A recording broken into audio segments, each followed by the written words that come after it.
Welcome to an episode of Author's Corner. This is sponsored by Brilliant Minds and Beautiful Souls, and I'm super excited to have Bill with me. Bill Pautler is an author that I have had just a number of wonderful connections and conversations with around awareness and awakening and forgiveness and all these amazing topics. And so I'm really excited, Bill, for you to be here with me to discuss this book that you have out. Thanks, Tess. So my book is called awakeningtoourselves.com, The Practical Art of Building a Spiritually Aware Life. So I know people want to talk about divinity and this separation of divinity and in being in our bodies. Why are we in our bodies, and how do we use our bodies as a gift to claim that? That's a big question. May require a long answer. I mean, first off, I think you have to understand, we think about our bodies and divinity and all this type of stuff. But if you think about God as like the field of consciousness of all of the consciousness that's available in the universe, and we leave that consciousness as a little piece of individuation, like a drop. And that drop is our spirit that's in our body.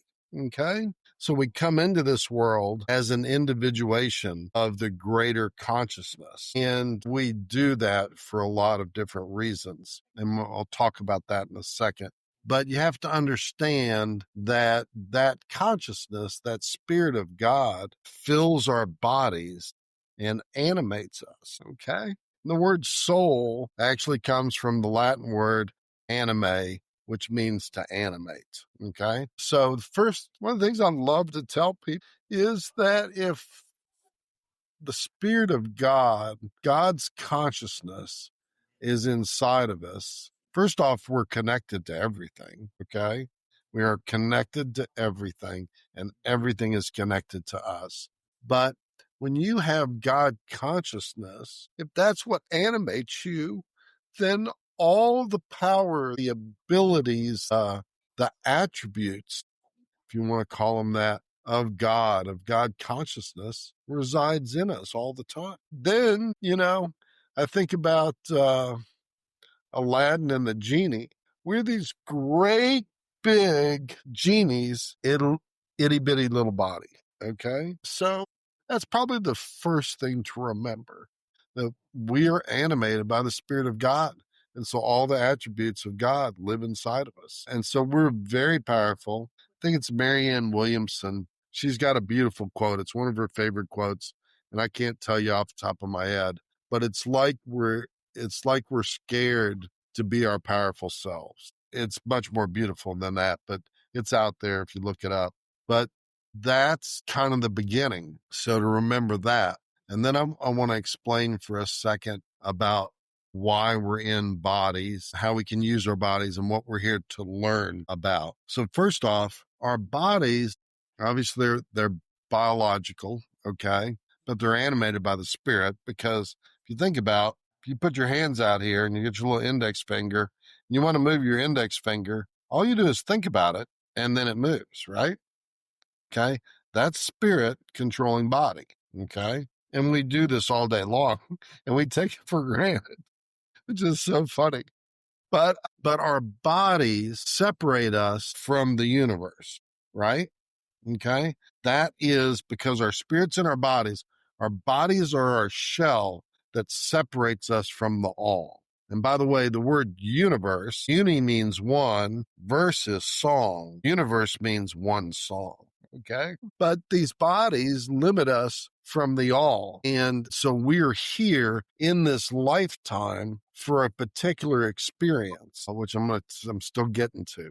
But think about this. Eagle can see maybe for miles, right? And could see hundreds of yards, a little bitty mouse in a field. And a dog can smell way beyond what our capabilities are. They're using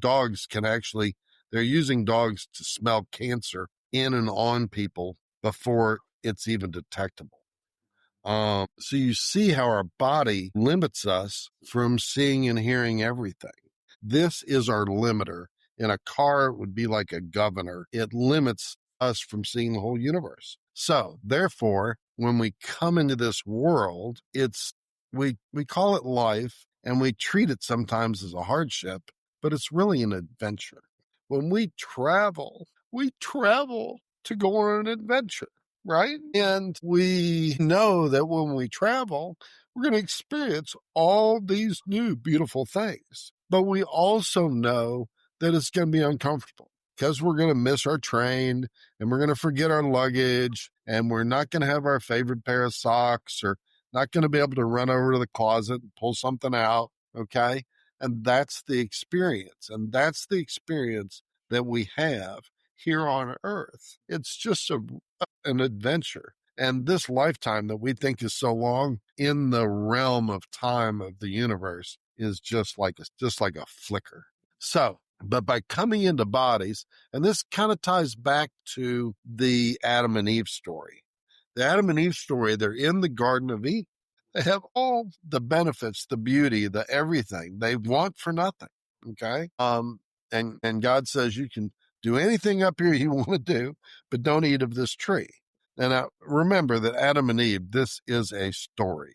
This is not real history. Most of the things that we learn are stories because you can't represent the massiveness of the universe with a little story, in reality. That's just not what it is. But anyway, so the snake, says to Eve, do you want to be like God? And Eve's like, yeah, I do. And goes, gets Adam and they take a bite of the apple, right? And then God comes out and, strips them down, right?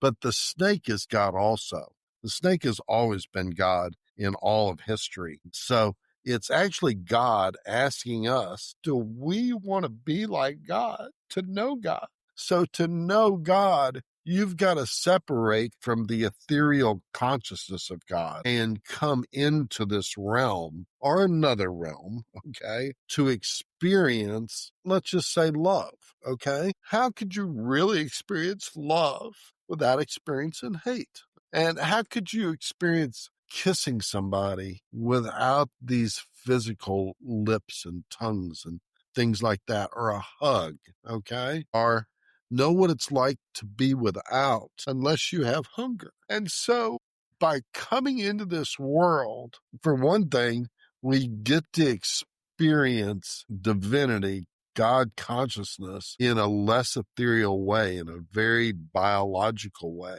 And those lessons are sacred. So that's the first thing. And another thing is that we have all these energies. We have emotions. Let's just stick with emotions. And when we come in here, somebody pulls in front of us in the car or something and we get angry. That's not a proper use of emotion. So when we come in here, one of the things that we do or we have the chance to do is work on mastery of our energies. Okay. Jesus called his 12 followers disciples. Well, the word disciple is the word discipline. And so as we learn to discipline our energies, and anger and all those things are fine things if they're used at the proper time and in the proper way. I mean, Jesus, you saw him being, very controlling of his energies. At the same time,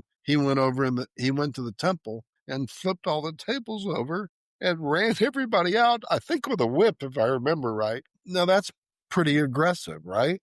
But he was trying to help the people understand that they weren't honoring themselves and they weren't honoring God. And so that is a perfect example of mastery of energies. And so when we can be kind in difficult situations, when we can be peaceful and joyful, Jesus said the kingdom of God is at hand. Your hand is right here. Okay. It's not out there. It's right here inside your spirit. Okay. This is where the kingdom of God lives, right here. And so when you can stay inside the kingdom of God, okay, then you experience peace and joy all the time. And when we're looking out into the world, okay, instead of staying in the present moment, because in the present moment, How often are you really fearful in the present moment? Almost never. I mean, you could have somebody sticking you up with a gun or something on the street, and you're going to be fearful. But almost all our fear is driven off of us either worried about the future or living in the past of what happened. Okay. I'm going to round back to that. But I just wrote a story. I write a weekly story. If anybody wants to go to my website, awakeningtoourselves.com, you can sign up and get a free weekly story, which I spend 6 to 8 hours on every week. And I talk about just all different ideas of how we can bring peace and love into our lives. But I wrote a week or so ago about being in the present moment. And an hourglass is such a beautiful example of being in the present moment. So you've got an hourglass, okay? And they start and then they come in close and then it goes back out, right? You can picture an hourglass. And that little part in the middle where it all comes together, that's called the waist, like around your waist.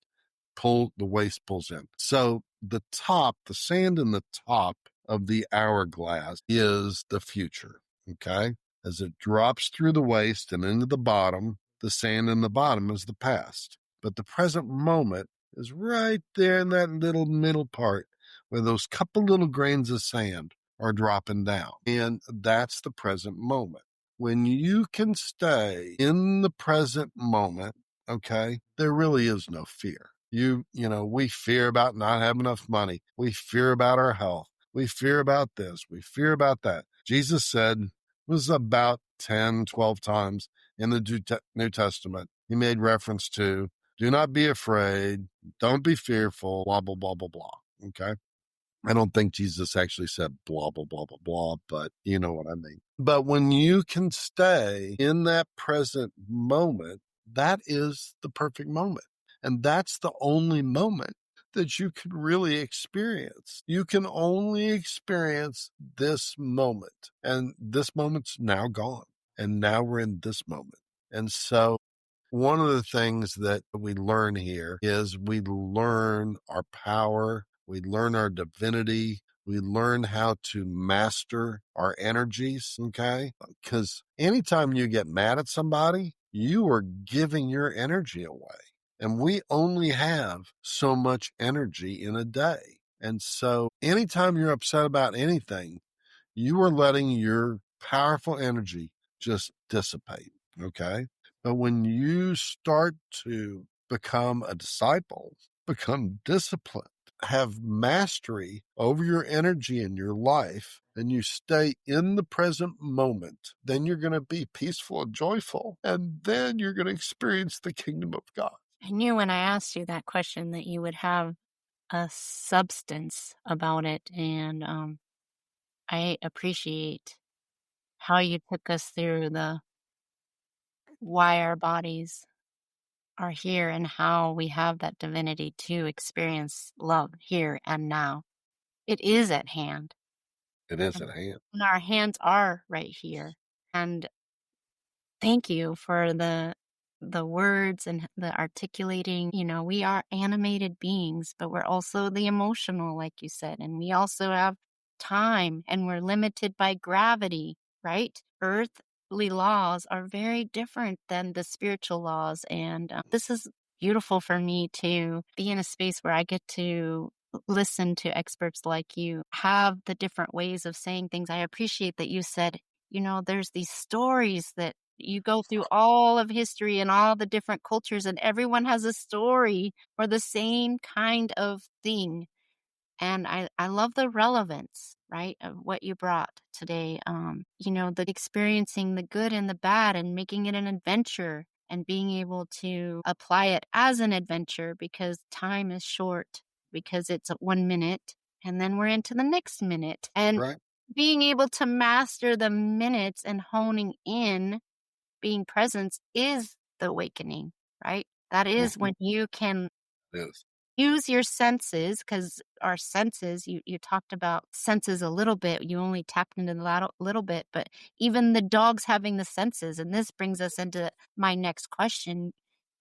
because we are in this adventure. We do experience mental pain and our inner selves showing us where we need more awareness, right? And how we can cure that dis-ease, looking for a solution for dis-ease. Can you speak into a little bit more about that, of what you may offer in your books to help readers understand maybe that dis-ease part of things that we're trying so hard to fix? Sure. Yeah. Let's see. I was going to go somewhere with this. Dis-ease. Okay. Let's start with this. When we come, make sure that I talk about the difference between worldly knowledge and spiritual knowledge. Okay. I lose myself sometimes. When we come into the world as a baby, when you see a baby, a fresh baby is right in front of you, what comes out of you? What emotion, what word comes out of you? What emotion comes out when you see the baby? And Yeah, you what do you say? What do you simple, say? You go, pure. I just want to smile. I feel the unconditional, like they don't even know who I am. And yet there's a connection, right? You feel present with yeah, you with the feel, baby, right? yes, I like to say awe. Uh, Like you look at a baby and you go, wonderful word. awe, right? We literally say that. We say that. We say it. Because when a baby comes, a baby's spirit is pure. Okay. But see, this is what happens to us. We come into the world and then we get lacquered. Okay. We get this mud on us, and it's the false beliefs of the world that we're taught. Don't take candy from a stranger's. Follow this religion. Do this, do that. One of the things I actually wrote about this in my story the other day, and this is actually in my book too. The, uh, when I was a little boy in Catholic school, and they taught us about sin. And they taught us that we're born with original sin, that we come into this world with original sin. Here, about 20 years ago or something, I got on this kick and started looking at this original sin thing and where it came and who who brought that concept into the world. It was one of the doctors of the church, Augustine or something, who was trying to explain things to the people. But there's no such thing as original sin, okay? Because who in their right mind believes that a God is going to send us into this world, like you talked about, this is a difficult world. This is some people like to call this a simulation, a matrix, whatever. Because it really kind of is, right? Because it's just an individuation. We've come into a way to experience God in a different way. This is a difficult world, and we choose to come into this world because it's so difficult, because we get to learn a lot of lessons. But we come in and we get lacquered with all these different false beliefs, right? And we get traumatized and we get abused and we get abandoned and all these things. And so original sin was one of those false beliefs that I got lacquered with. Okay. So the road to awakening, the road to God, per se, is to realize all the false beliefs of the world that we've been taught, but we've also chose to assume them, okay? And then we look at them one by one and we let them go. And one of the ways to do that is when we have pain, okay? We could have physical pain. Like I've got a friend who is super stressed right now because this person's got a couple different projects going on. There's a lot of pressure there, or at least perceived pressure. And this person has broken out in hives, okay? Literally gone to the doctor. And I've told them it's the stress of the situation. And when you resolve the stress, then your hives are going to go away because what happens inside the body gets manifested. What happens inside the spirit gets manifested in the body also. So, all that said, and that's where the disease comes up, okay? Disease is dis-ease. This person's getting hives because they're not at ease. But Okay, back on track. As we're walking down the spiritual path, every time we have pain, it points back to something inside ourselves that we believe. Okay. Let's pretend that you and I have a fight last night. Okay. And then when we wake up, I come and I say, Tess, I'm so sorry. I was just not, in my right mind, or I was tired. And I know that's an excuse, but I'm sorry that, I said those words. And then let's just pretend that you're not ready to forgive me and you lash out at me. Okay. Then I get angry because I think I'm doing the right thing and you're not responding how I want you to respond. Okay. But what if I woke up and I said, Tess, I know it was terrible last night and whatever, and you just lashed out at me and I just let you, and then I hugged you and loved you. And if you wouldn't let me hug you and love you, I would, I wouldn't be upset that I had an expectation that you were going to accept my beautiful gift that I was offering you, right? That's all mind games. Okay. So every time you have pain, if you look inside yourself and see what expectation is that you had, okay, that didn't turn out the way it was supposed to in the world, and you just release that and you release the trauma of the bad relationship you had with your parent, one of your parents or both your parents, or the abuse you got in school from your friends. And, everybody's doing the best they can at any given point in time from their perspective. We're all at different levels of awakening. Okay. But when we can't control anything out there, we can give a lot of energy to it. We can scream about it. We can be angry about it, but we can't control any of it. But all the control that we have is right inside of us. Okay. So as we look at the pain that we have inside of us, well, the pain, we look at what thing that we thought should have happened, and we release that, and we release all that sand in the bottom of the hourglass, all the past, all the hurt that's been caused by to us, and we will start to stay in the present moment and we'll get neutral. And then we go back to we're at the peace and joy, kingdom of God is at hand. Right. So I think that kind of answers one of the questions, but I did want to talk about the difference between spiritual knowledge and worldly knowledge. To live in this world, we have to have worldly knowledge, right? If you're going to be a brain surgeon, you've got to go study brain surgery. Okay. If you're not going to burn your stuff on the stove, you got to know that when you touch your finger to the stove, that it's going to burn your finger. Okay. That's just good, common worldly things that we have to learn while we're in the world. But we forget that all the spiritual wisdom that we need is already inside of us. Okay. And let's say something's happening. And let me think, see if I'm thinking of an example. You see somebody doing something beautiful and you go, wow, that was really beautiful. Okay. What's actually happening there is you're recognizing the beauty. Okay. You're recognizing the beauty in that action. It wasn't even your action. It was somebody else's action. But the word recognize comes from the word, it basically means, means again. Okay.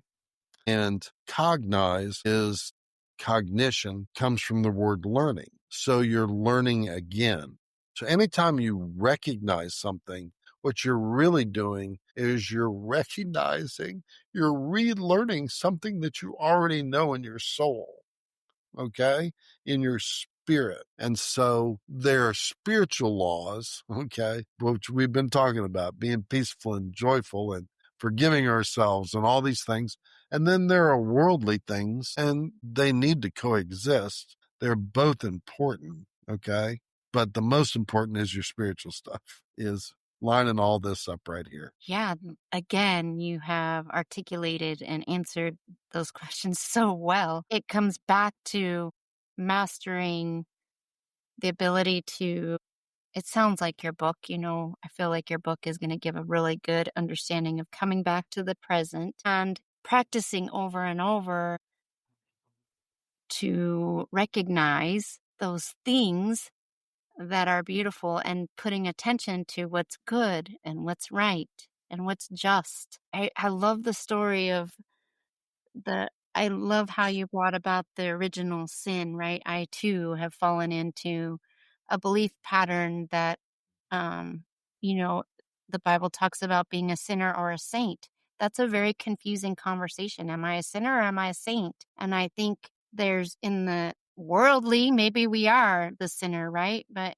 really who we are is the saint. And so that gets reversed. It gets disconnected from ourselves. We get disconnected by taking on belief systems that we were broken in the first place. Exactly. Right. And so I love how you have articulated this. And I think your book will be very valuable in maneuvering through some of this and understanding some tools that we can use to start to master, start to become aware of the awakening. Like you said, different stages, different spaces of, I know that for me, I would suffer a long time in some of those spaces. But as I've practiced and as I've learned, now the suffering is I'm in that waste space a little longer, Mhm. right? I'm not like stretched out or a long period of suffering anymore. It gets easier and easier to stay in that present moment. Is that Yeah.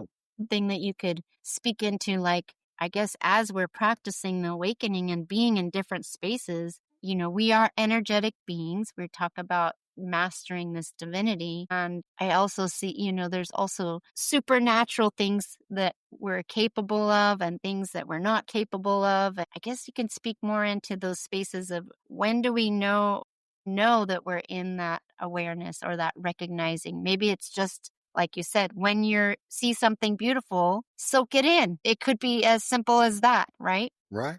I mean, when you're in your car driving and you're listening to music, I mean, I love to drive and I only drive a stick shift because I like just being connected to my car. But one of my favorite things is to run down the road in my car with my windows down with the music up.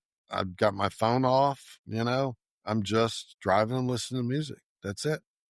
I know we have complicated this awakening thing, and I think that we can put the words to it, we can put stories to it, we can say what we think it is, we can teach it, we can practice it, but ultimately it really is as simple as being in the moment and enjoying and utilizing and mastering emotions to stay connected to that divinity. Yeah.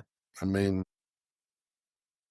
And do that more often. You're doing that more often and more often. it's practice. It's like anything. I mean, if you want to run a marathon, go run 26 miles or whatever it is in one day. Run a half mile. 1 foot at a Yeah, time. that's One right. like, How do and you I run the marathons, and there was a time where I couldn't even run, when I first started out, it was like, "Tess, you gotta run for 30 seconds." And then you're walking for 30 seconds. I mean, there was a time when you had to start somewhere, and literally it was just putting my 1 foot in front of the other for a longer period of time than I did yesterday, right? exactly. Running for, 10 minutes today and then tomorrow I'll run for 12 minutes, right? And just that it's gaining traction and mastering how to feel good in the moments That's exactly right. And so and I practice this all the time, staying in the present moment. My mind goes somewhere. Nope. Staying right here. and find something to feel good while you're there, right? Something. It Yeah, can just absolutely. looking, using your senses, whatever you need to do to get you back present in the moment. And our bodies are good for that. It has all the senses, right? We can touch, we can feel, we can hear, we can see, you know. Right. I mean, just Yep. feel your face. You could just put your hands on you get stressed. And what do? We put our hands on our head to ground ourselves, right? You're Right. right. We're balancing ourselves all the time and we don't recognize, which means we need to I love how Relearn. relearn, Learn unlearn, again. learn again, think again, right? And Maybe not think again, just learn again. We do too much thinking in this world. The other thing you can do when you're all stressed out, I've got this in my book, is just take a deep breath. That's the Spirit of God. Every time I've talked about this before, this is a Buddhist practice where you take a breath, hold it in, release it, and then try to not take another breath. Okay. Take it in, release it, hold my breath, and hold my breath. And then you just have to breathe again, right? Yeah, your body won't let you not, right? It's actually not your body. It's the universe pushing air into your lungs. I didn't make this up. Buddhist practice. Yeah, well, it makes a lot of sense because it's co-creating, right? Every breath we It take, it requires you to I mean, you can hold your breath and you can pass out. You can pass out, but you'll come to. and then the universe pushes, as soon as you pass out, the universe pushes Wait, breath back into there's your still lungs. life. There's still life here. You're still here, right? Life takes care of life. Life always takes care of Wow. life. That's beautiful. I think I'm gonna end on that. Life takes care of life. Yeah. Thanks for listening in. If you've been listening in, I will have links available for the book. And if you have questions and you want to interact with Bill, you can do that on kfred.com in the forums. And we just welcome you and release you for the days to whatever you're going after in your adventures. And know that life takes care of itself. Is that what you said? Life takes care of life. Life takes care of life. Even better than life takes care of itself. Life takes care of life. Until next time, be blessed.